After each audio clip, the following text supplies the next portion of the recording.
ये जो पूरी गृहस्थी हमने बसाई है, इसमें सबसे बड़ी पूंजी हमारे पास क्या है? हमारे बच्चे। आपके पास बिल्कुल संपत्ति न हो और बच्चे योग्य हो जाएं, तो आपसे बड़ा कोई धनवान नहीं। और आपके पास अथाह संपत्ति हो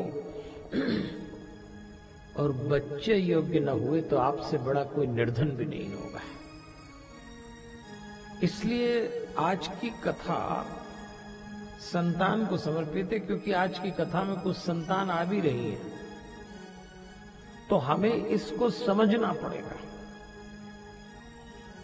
तो चलिए, इससे पहले की कथा में चलें, मैं आपको एक छोटी सी कहानी सुनाता हूं। ये कहानी आज भी आपको काम आएगी, आगे आपके जीवन में भी काम आएगी। एक चोर था, बहुत बड़ा चोर, कभी नहीं पकड़ाया, और वो हमेशा लोगों से कहता कि कोई मेरा चोरी करना छुड़वा दे। अब तुम्हारी चोरी कैसे छुड़वाए कोई? एक दिन उसको किसी ने कहा कि पास के गांव में एक महात्मा जी आए हैं और वो आपका चोरी करना छुड़वा सकते हैं, अद्भुत महात्मा है। तो चोर महात्मा जी के पास गया। महात्मा जी बैठे हुए थे। चोर ने जाके प्रणाम किया और अपना परिचय दिया कि महात्मा जी, मैं एक बहुत बड़ा चोर हूं, आज तक नहीं पकड़ाया। तो महात्मा जी ने कहा बैठिए। अब चोर चौंक गया। ऐसा उसके साथ पहली बार हुआ कि उसने अपना परिचय दिया, मैं चोर हूं, और महात्मा ने कहा बैठिए। तो उसने कहा मैं चोर हूं। हाँ, तो महात्मा जी ने कहा होंगे, मुझे इससे कोई लेना देना नहीं, बैठिए। चोर ने सोचा कि अभी तक कितने महात्माओं को मैं परिचय दे दिया, और जब मैं कहता हूं चोर हूं तो महात्मा जी भी अपनी पोटली समेटते हो, क्योंकि माल तो बाबाओं के पास भी होता है। लेकिन ये पहला बाबा निकला जो कह रहा बैठिए। तो चोर ने कहा कि मैं आपके पास इसलिए आया हूं कि आप मेरा चोरी करना छुड़वा दें। तो महात्मा जी ने कहा देखो भैया, तुम चोरी करो या ना करो, इस सब से हमें कोई लेना देना नहीं है। हम तो महात्मा हैं, एक ही काम करते हैं। हमारे पास कोई आता है तो हम उसको मंत्र दे देते हैं, तुम्हें भी दे देंगे। उस मंत्र को जपो ईमानदारी से। चोर को लगा कि महात्मा की आंख में कोई अलग तेज है,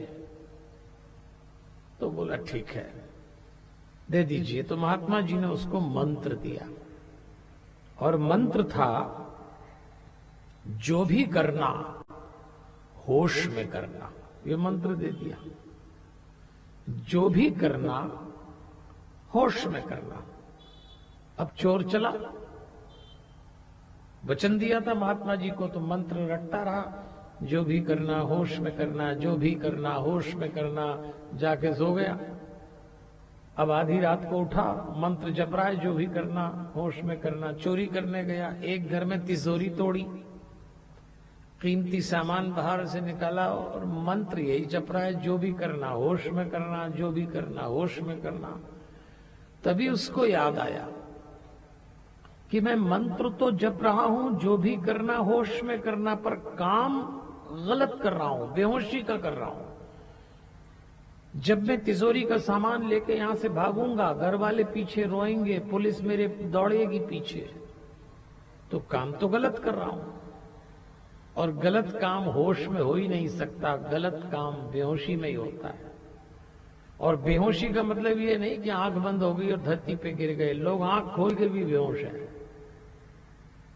तो उसको लगा कि बात गलत हो रही है, तो उसने पहली बार जीवन में बिना चोरी किए वो सामान वहां छोड़ा, घर आ गया, वो सो गया। अगले दिन फिर चोरी करने लगा, मंत्र यही जप रहा है, जो भी करना होश में करना।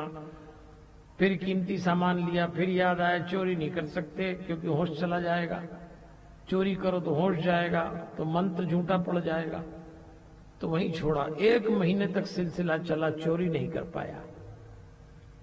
परेशान होकर महात्मा जी के पास गया और उसने महात्मा जी से कहा कि आपने ये कौन सी मुसीबत में डाल दिया मुझको, ये मंत्र दे दिया जो भी करना होश में करना। आप होश रखता हूं तो चोरी नहीं कर सकता, चोरी कर लूं तो मंत्र झूठा हो जाए, ये क्या मुसीबत कर दी, चोरी नहीं कर पा रहा। महात्मा जी ने कहा देखो भैया, तुम चोरी करो या न करो इससे हमें कोई लेना देना नहीं है, हम तो एक ही बात बोलते हैं, जो मंत्र मिला उसका पालन करो, जो भी करना होश में करना। बस चोर ने कहा फिर तो चोरी नहीं हो सकती, मंत्र जपूंगा, और उस चोर का चोरी करना छूट गया। जो भी अरे अभी मैंने आपको कहानी सुनाई, जो भी करना होश में करना, तो ताली तो होश में बजाइए। आधों ने बजाई, आधे बैठे ही रह गए। जो भी करना होश में करना।